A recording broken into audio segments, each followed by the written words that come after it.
ginawa dito sa ano natin. Nagawang basurahan yung ano ko eh, tapat ng bahay ko kasi yan o, dahil sa dito pa gumagawa sa harap natin, ang lawak-lawak eh.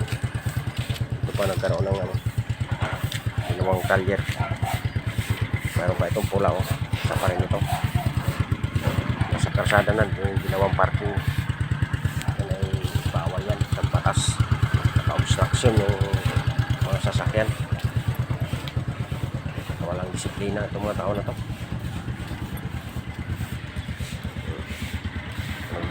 24 oras na yan dyan, dapat tuwing na yan eh, gagawin.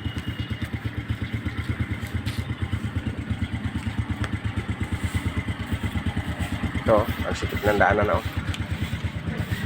Ayan. Ito ang sikip na ng daanan natin.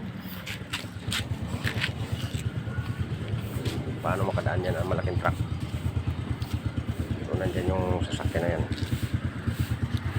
Ang kalsada sa public place yan, kahit na private ang ano, sa subdivision, daanan sa lahat. Hindi mo bawal tangan. Naka-obstruction yung sasakyan eh. Yan. Pangit yung ganyan.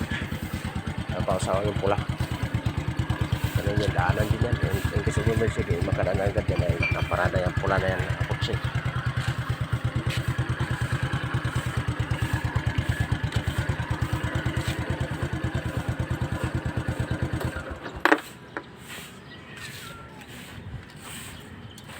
So mamaya guys, alis tayo. Punta tayo ng ano,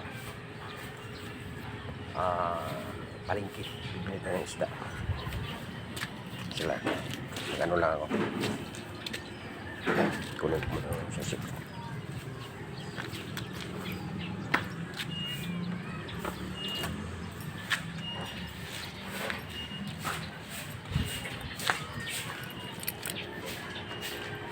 Dito na guys ang ating video. Ang lingkod at si Phil Vlog. Bye bye.